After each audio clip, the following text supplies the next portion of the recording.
போதை வஸ்துவை இப்படி பயன்படுத்திய அமைச்சர் ராஜினாமாவா? தாவேகா அரசை எதிர்த்து களத்தில் குதித்திருக்கிறது திமுகவுடைய மாணவர்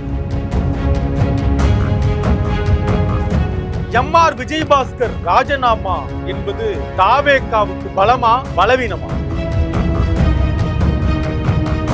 பார்க்கலாம் இந்த காணொளி.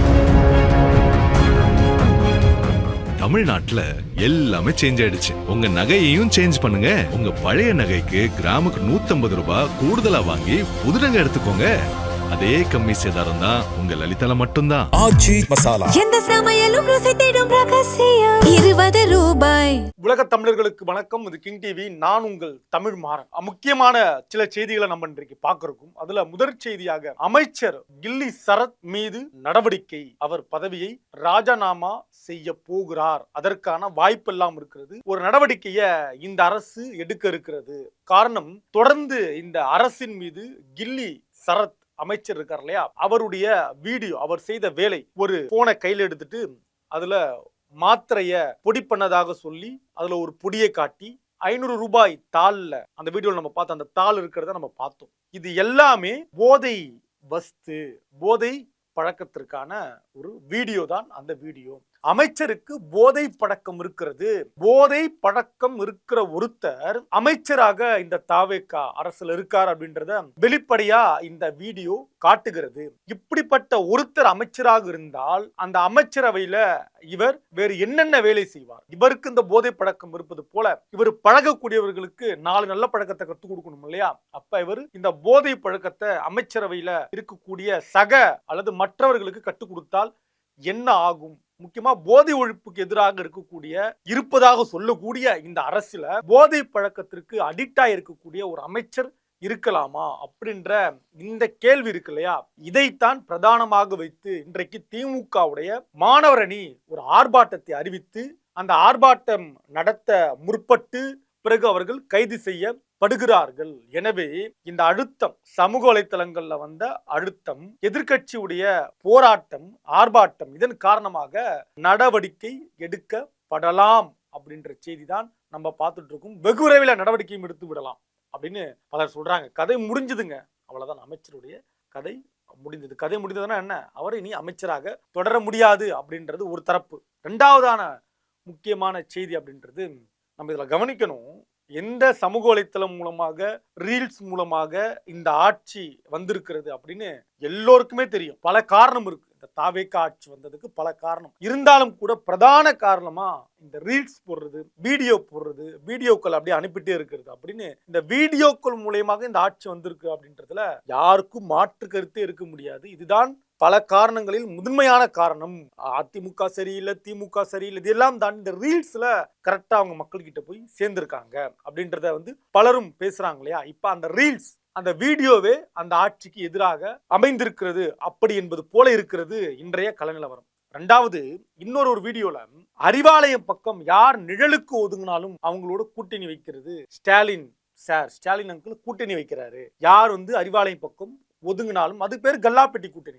இப்ப மக்கள் என்ன கேட்கிறாங்க அப்படின்னா, இன்றைக்கு எம்.ஆர். விஜயபாஸ்கர் எம்எல்ஏ பதவியை ராஜினாமா செய்து விட்டார். இப்ப எம்.ஆர். விஜயபாஸ்கர் எம்எல்ஏ பதவியை ராஜினாமா செய்து விட்டாரு. இவர் என்ன, எந்த விதமான வழக்கும் இல்லாத ஒரு தூய்மையானவர், வெள்ளை மனிதர் அப்படின்னு என்ன, அதாவது வெள்ளை மனிதர்னா தப்பா நினைக்க கூடாது. வெள்ளை மனிதர்னா எந்த விதமான வழக்கும் இல்லாத, ஊழல் வழக்கு இல்லாத ஒரு மனிதரா?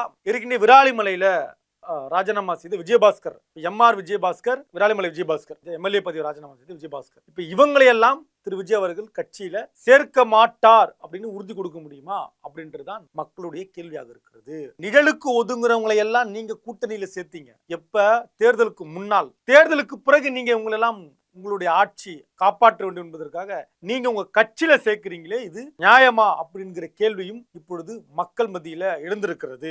மீண்டும் மீண்டும் அதிமுக திமுக கூட்டணி, தற்போது வரை அதிமுக திமுக கூட்டணி அமைப்பதற்கான வேலையை செய்து கொண்டிருக்கிறார்கள். அதிமுக திமுக கூட்டணி அமைக்க வேண்டும் முடிவு செய்திருந்தால் 50 ஆண்டு காலம் 60 ஆண்டு காலம் அரசியல் அனுபவம் அவர்களுக்கு தெரியும். களத்துல என்னவாக எதிரொலிக்கும் முடிவு செய்திருந்தால் பெரும்பான்மையான மக்கள் தாவேக்காவுக்கு ஆதரவாக வாக்களிக்கல இல்லையா. 135 பேர் தாவேக்காவுக்கு ஆதரவுனா மீதி 65 பேர் தாவேக்காவுக்கு எதிராக வாக்களித்தவர்கள் தானே கணக்கு. அப்ப அதிமுக திமுக கூட்டணி அமைக்கணும்னு முடிவு பண்ணா கூட்டணி அமைத்திருக்கலாம். கூட்டணி அமைத்து அந்த ஆட்சி நடந்த 50 நாள் கூட ஆயிருக்கலாம். அதனால அது செய்யல, அதுதான் அவங்க விரும்பல, அதை தவிர்க்கிறாங்க. அதனால ஒரு பேச்சு எழுகிறது.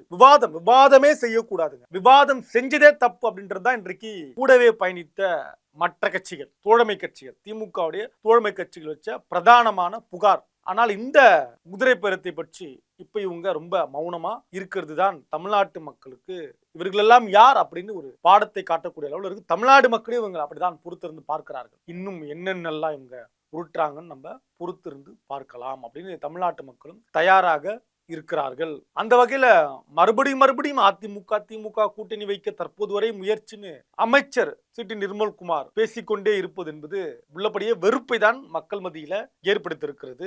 திசை திருப்புற முயற்சின்னு பார்க்கிறாங்க. இந்த ஆட்சியின் மேல பல அதிருப்தி குற்றச்சாட்டெல்லாம் வந்து கொண்டிருக்கிறது இல்லையா. இதெல்லாம் வைத்து பார்க்கிறப்ப திசை திருப்புற முயற்சியில இவர்களும் ஈடுபடுகிறார்களோ என்று மக்கள் விரும்புகிறார்கள். இதையெல்லாம் தாண்டி மறுபடியும் ஒரு முக்கியமான செய்தி அப்படின்னா பல பிரேக்கிங் நியூஸ் வந்துட்டு இருக்கு. ஏன்னா 107 10 வரணும். எனவே இந்த எம்எல்ஏக்கள் பதவி ராஜினாமா, அதிமுகவிலிருந்து ராஜினாமான்றது ஸ்டாப் கிடையாது, கமா தொடரும் அப்படின்னு பலரும் சொல்கிறார்கள். அப்படிதான் பேசப்படுகிறது. நடக்குமா? அமைச்சர் மீது ராஜினாமா நடப்பதற்கான வாய்ப்பு எப்படி இருக்கிறது? இதெல்லாம் நம்ம இன்னும் வேகமாக பொறுத்திருந்து பார்க்கலாம். நன்றி, வணக்கம். கிங் செய்திகளை நமக்கு வழங்குவோர் அதிக மசாலா, அதிக சுவை, ஆச்சி மசாலா. உங்களுடைய பழைய நகைகளை மாற்றி புதிய நகைகளுக்கு கிராமுக்கு 150 ரூபாய் கூடுதலாக பெற லலிதா ஜுவல்லரி. தமிழ்நாட்டுல எல்லாமே சேஞ்ச் ஆயிடுச்சு. உங்க நகையையும் சேஞ்ச் பண்ணுங்க. உங்க பழைய நகைக்கு கிராமுக்கு 150 ரூபாய் கூடுதலா வாங்கி புது நகை எடுத்துக்கோங்க. அதே கம்மி சேதாரம் தான் உங்க லலிதால மட்டும்தான். எந்த சமையலும் ருசி தேடும் ரகசியம் 20 ரூபாய்.